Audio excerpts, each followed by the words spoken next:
So to my right, we have Kennedy Muntu, and then to my left, we have Chrislyn Rose. I always say this before I talk, but God is so good, so proud of this team. Last time we played them, they killed us in the paint, and we had a clear game plan to keep them out of the paint as much as we could. They had 18 paint points compared to 58 the last time we played them, so we absolutely executed our game plan. I thought we played with a ton of confidence. We hadn't played in 9 days, and you really couldn't tell. And I think that that's just a testament to how hard our kids practice every single day. We made practice as tough as we could so we could be ready for the tournament, but I just couldn't be more proud of our team right now. Okay, we'll open up for questions. Go ahead, Paul. Coach, hey, Paul Chestnut, Fox Sports, Pensacola Radio.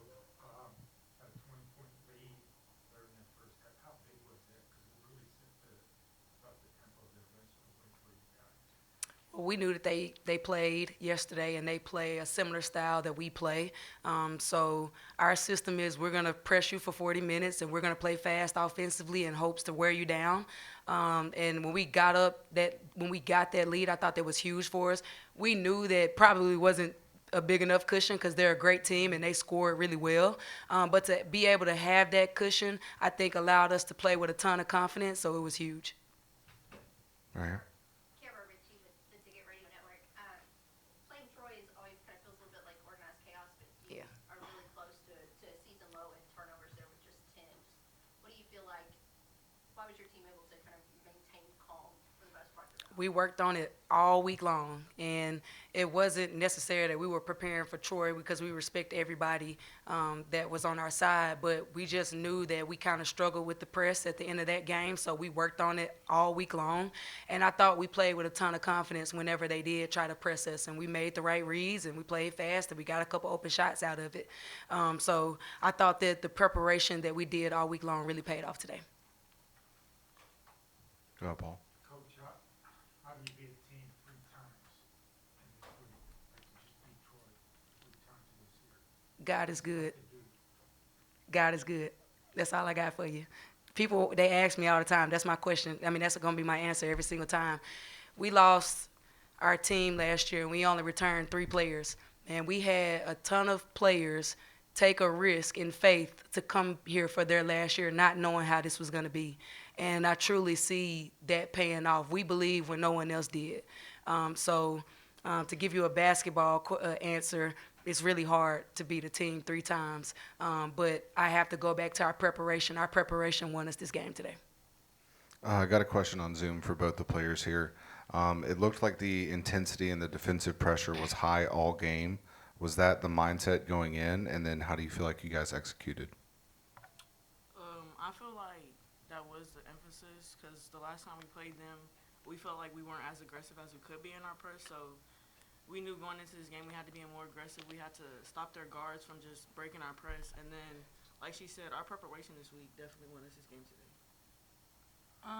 This week there was an emphasis on paint points for them when we figured out we was going to play them. So we had to guard the paint and just like they said, preparation during the week. And then, Coach, you limited them to 29% from the floor. I mean, you got to feel good about the defensive effort there. Really proud of our defense. That's something that we work on every single day, and they probably get tired of working on it.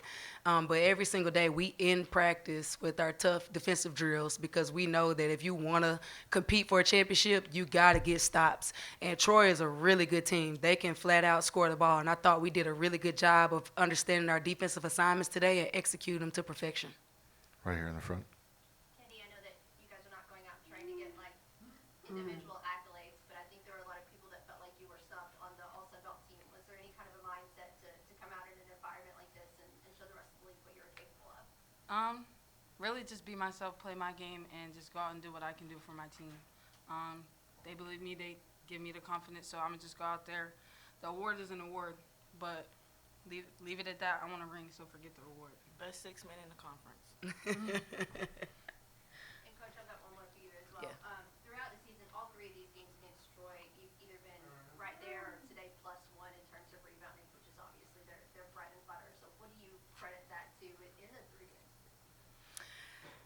Well, we understand that if you're going to beat Troy, you better try to keep them off the boards as much as you can. We're fighting for our lives out there, and we only beat them +1.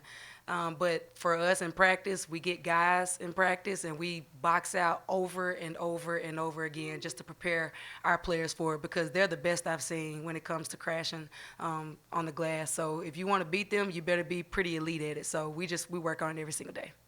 Question in the back. Okay, it's just about 4:30 right now. What do you have to do tonight and in the morning to make sure your team is fresh and ready to give James Madison their first conference loss of the season tomorrow? We do this every day. We practice like this every single day. So what we're gonna do is we're gonna take some ice baths. We're gonna do a little walkthrough, and then we're gonna get them to sleep, and then we're gonna get up in the morning and prepare, and then we're gonna line them up and get ready to go. But our practices have been tailored the way they've been tailored for a reason. We've worked hard since the summer. You see them shaking their heads, but they're prepared, and we're ready to go. Any final questions? Go ahead. Just the fact you guys are at this point where beginning the season didn't go the way you wanted, but just how proud of you, just all of y'all, to have a shot now. You're in the Sun Belt Championship game. You're 1 win away from the tournament. I can tell you, I've sat at this microphone 2 years in a row, losing, and just not feeling good about it, and knowing that we can compete for a championship. And again, I'm thankful to God because He brought this team, and we all believe in each other. We're for each other. It's about the team. And I've been a part of championship teams, and the teams that I were a part of that won a championship were just like this team, really close. They share the ball. They don't. You heard her. She doesn't care about awards. She wants to win. She doesn't care about award. They want to win for the team. I think that that's what makes this so special. And when I think about it, we're excited, but we're hungry for more. Go ahead, Paul. Coach, I got one more. You gotta talk about the fans. Yeah. Arkansas State, Troy is just down the road. Yeah. You have just as many or even more fans than what they have. We got the best fans in the Sun Belt. And I couldn't be more proud of the way that they traveled to Pensacola to support us and our men's team. So, before we left to come to the game, they did a huge send-off for us, and that kind of gets us pumped up for the game. But one thing about Jonesboro, Arkansas, they're going to show up and they're going to show out. So I'm looking forward to another big crowd tomorrow.